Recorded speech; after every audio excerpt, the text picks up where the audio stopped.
রান্নাবাটির পক্ষ থেকে সকল দর্শক বন্ধুদের স্বাগত জানিয়ে শুরু করছি আজকের রেসিপি। আজকে বানিয়ে ফেলেছি আলু বেগুন দিয়ে পার্শে মাছের ঝোল। এর জন্য পার্শে মাছ তো লাগবেই। পার্শে মাছগুলোকে ভালো করে ধুয়ে কেটে বেছে পরিষ্কার করে নিয়ে তাতে দিয়ে দিচ্ছি পরিমাণ মতো নুন আর হলুদ। নুন আর হলুদটা ভালো করে মাখিয়ে নিতে হবে। চাইলে আপনারা নুন হলুদ মাখিয়ে মাছগুলো একটু রেস্টে রাখতে পারেন, আর তা না হলে হাতে যদি সময় কম থাকে তাহলে নুন হলুদ মাখিয়েই কিন্তু মাছগুলো ভেজে নিতে পারেন।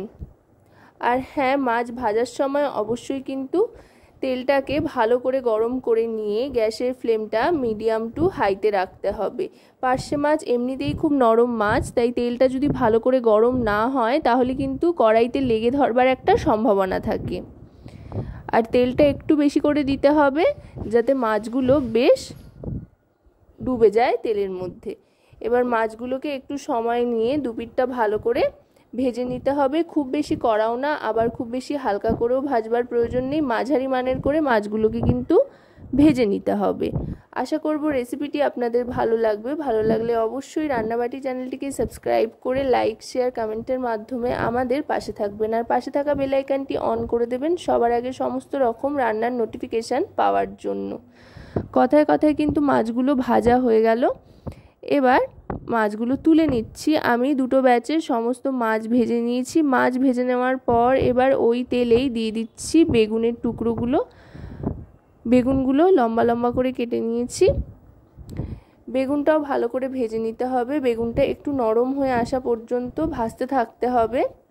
বেগুনটা ভালো করে ভেজে নিলে কিন্তু বেগুনের মধ্যেও ঝোলের মশলাপাতিগুলো খুব সুন্দর ইনসিস্ট হবে, আর খুব তাড়াতাড়ি চটপট রান্নাটাও হয়ে যাবে, বেশি সময় লাগবে না এতে।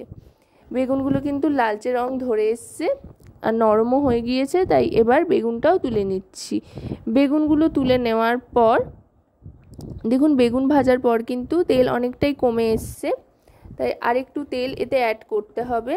আরেকটু তেল অ্যাড করে নিয়ে এবার এতে ফোড়ন হিসেবে দিয়ে দিলাম কালো জিরে। কালো জিরে ফোড়ন দিয়ে এবার দিয়ে দিচ্ছি স্লাইস করে কেটে রাখা আলুর টুকরোগুলো।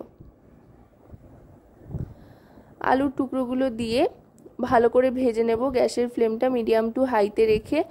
আলুটায় হালকা একটা লালচে রং আসতে আরম্ভ করলেই দিয়ে দেব এতে টমেটোর টুকরো আর কাঁচা লঙ্কা। এখানে দুটো মাঝারি সাইজের আলু লম্বা করে কেটে নিয়েছি, আর একটা টমেটো রাফলি কেটে নিয়েছি। চাইলে কিন্তু আপনারা টমেটো বাটাও ব্যবহার করতে পারেন। এবার দিয়ে দিচ্ছি এতে রোস্টেড ধনে আর জিরে গুঁড়ো 1 টিস্পুন পরিমাণে। একেবারে হালকা পাতলা ঝোল যেহেতু, সেই জন্য কিন্তু খুব বেশি মশলার ব্যবহার করছি না। নর্মাল যেই মশলাগুলো প্রত্যেক দিন আমরা ব্যবহার করি সেগুলোই দিচ্ছি।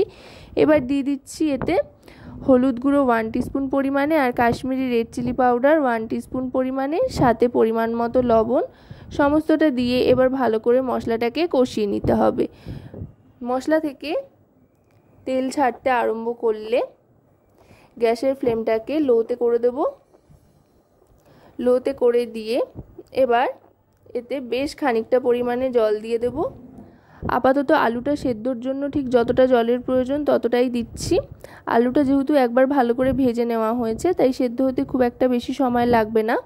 জল দিয়ে গ্যাসের ফ্লেমটা লোতে করে দিয়ে ঢাকনা চাপা দিয়ে দেব। ঢাকনা চাপা দিয়ে অপেক্ষা করব কিছুক্ষণ।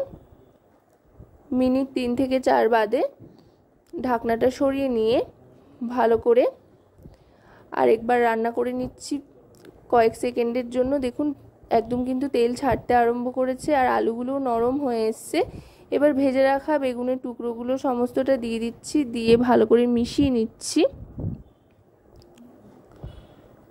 মিশিয়ে নিয়ে এবার এতে দিয়ে দেব সর্ষে বাটা। এখানে কিন্তু সাদা সর্ষে বেটে ছেঁকে নেওয়া হয়েছে। ছেঁকে নেওয়া যে জলটা সর্ষের, সেটাই দিয়ে দিলাম। এতে করে সর্ষের ঝাঁঝটা খুব একটা পাওয়া যাবে না, তবে সর্ষের স্বাদটুকু থাকবে। আর হালকা পাতলা ঝোলের জন্য কিন্তু এইভাবে যদি আপনারা সর্ষে ব্যবহার করেন তাহলে খেতে কিন্তু দুর্দান্ত লাগবে। আলু বেগুন সমস্তটা তো সেদ্ধ হয়েই গিয়েছে, আর সর্ষেটা দিয়েও ভালো করে মিশিয়ে নিয়ে এবার দিয়ে দিচ্ছি ঈষৎ উষ্ণ গরম জল বেশ খানিকটা পরিমাণে, যেহেতু পাতলা ঝোল তৈরি করছি সেই জন্য। জল দিয়ে গ্যাসের ফ্লেমটা মিডিয়াম টু হাইতে করে দেবো। আর ঝোলের পরিমাণটা কিন্তু আপনারা যতটা বানাবেন তার উপরে নির্ভর করে জল দেবেন, আর অবশ্যই ঈষৎ উষ্ণ গরম জল দেবেন। তারপর ঝোলটা ফুটতে আরম্ভ করলে এক এক করে মাছগুলো দিয়ে দেব। মাছটা দিয়ে আলতো হাতে একটু এপিটোপিট করে নাড়াচাড়া করে নেব। নাড়াচাড়া করে নিয়ে তারপরে কিন্তু ভালো করে ফুটিয়ে 1 মিনিট মতো স্ট্যান্ডিং টাইমে রেখে দেব। চাইলে আপনারা ঢাকনা চাপা দিয়েও রাখতে পারেন বা 1 মিনিট এমনি স্ট্যান্ডিং টাইমে রেখে দিয়ে তারপরে সার্ভ করে দিতে পারেন। পার্শে মাছের আলু বেগুনের ঝোলের এই রেসিপি গরম ভাতের সাথে যেটা খেতে লাগে অসাধারণ। তো আজকের এই রেসিপি আপনাদের কেমন লাগলো সেটা কিন্তু অবশ্যই আমাকে কমেন্টের মাধ্যমে জানাবেন।